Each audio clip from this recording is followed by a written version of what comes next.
بسم اللہ الرحمن الرحیم۔ السلام علیکم ناظرین، میں ہوں علی ہادی اور اس وقت دیکھ رہے ہیں آپ میرا یوٹیوب اور فیس بک چینل انفارمیشن ٹی وی۔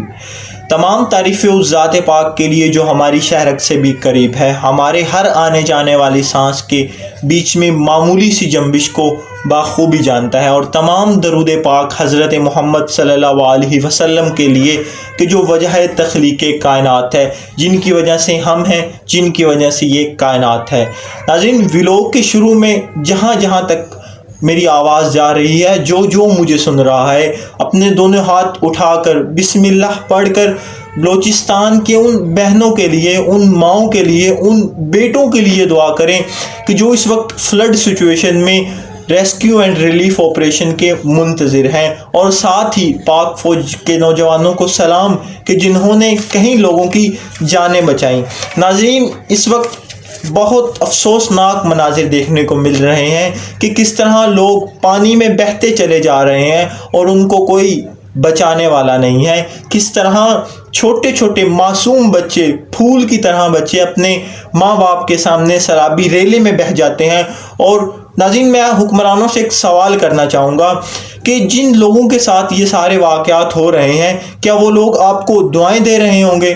یقیناً آپ کا جواب نام ہی ہوگا۔ تو خدا را بلوچستان کے لوگوں کے بارے میں سوچیں، وہ بھی کسی کی بہنیں ہیں، وہ بھی کسی کی بیٹیاں ہیں، وہ بھی کسی کے بیٹے ہیں، کسی کے باپ ہیں۔ ناظرین، آپ اور میں ان کے دکھ کا اندازہ نہیں لگا سکتے کہ کس طرح وہ اپنی ماؤں اور بہنوں کو لیے کھلے آسمان کے نیچے بیٹھے ہیں، کیونکہ ہماری مائیں، ہماری بہنیں، ہماری بیٹیاں تو سکون سے گھر میں بیٹھی ہوں گی، اور اس وقت ان پر کیا گزر رہی ہوگی یہ ہم اندازہ نہیں لگا سکتے۔ تو یقیناً ناظرین، وہ ہماری ہی مائیں ہیں، ہماری ہی بیٹیاں ہیں، ہماری ہی بہنیں ہیں۔ ناظرین، کسی سیاحتی مقام پر اگر کوئی غیر ملکی سیاح پھنس جائے تو ہم دیکھتے ہیں کہ کس طرح نیوز چینل پر نیوز چلتی ہیں، کس طرح ریسکیو آپریشن ہوتا ہے، اور جب یہاں بلوچستان میں اتنے شدید حالات خراب ہیں تو T V channels, news channels پتہ نہیں کیا کیا خبریں دکھا رہے ہیں۔ ناظرین، کل رات میں پورا 1 گھنٹہ تمام ٹی وی چینلز کے آفیشیل اکاؤنٹس اوپن کر کے دیکھتا رہا، کسی بھی ٹی وی چینلز نے بلوچستان کے لیے مسلسل آواز بلند نہیں کی۔ حالانکہ بڑے بڑے ولاگرز، انہوں نے بھی بلوچستان کے لیے آواز بلند نہیں کی۔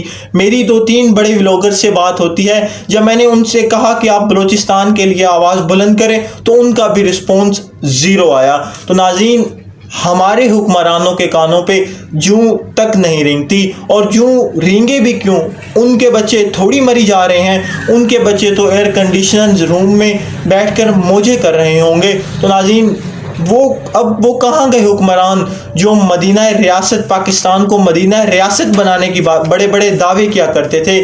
کیا مدینہ ریاست اس طرح بنتی ہے کہ جہاں لوگ مر رہے ہوں اور اب ہمارے حکمران اپنے اقتدار کو طول دینے کے لیے میں مصروف ہوں؟ تو ناظرین، میری اعلیٰ اداروں سے گزارش ہے کہ خدا را بلوچستان کے لوگوں پر رحم کریں، ان کی حالت پر رحم کریں اور ان کی مدد کریں۔ والسلام۔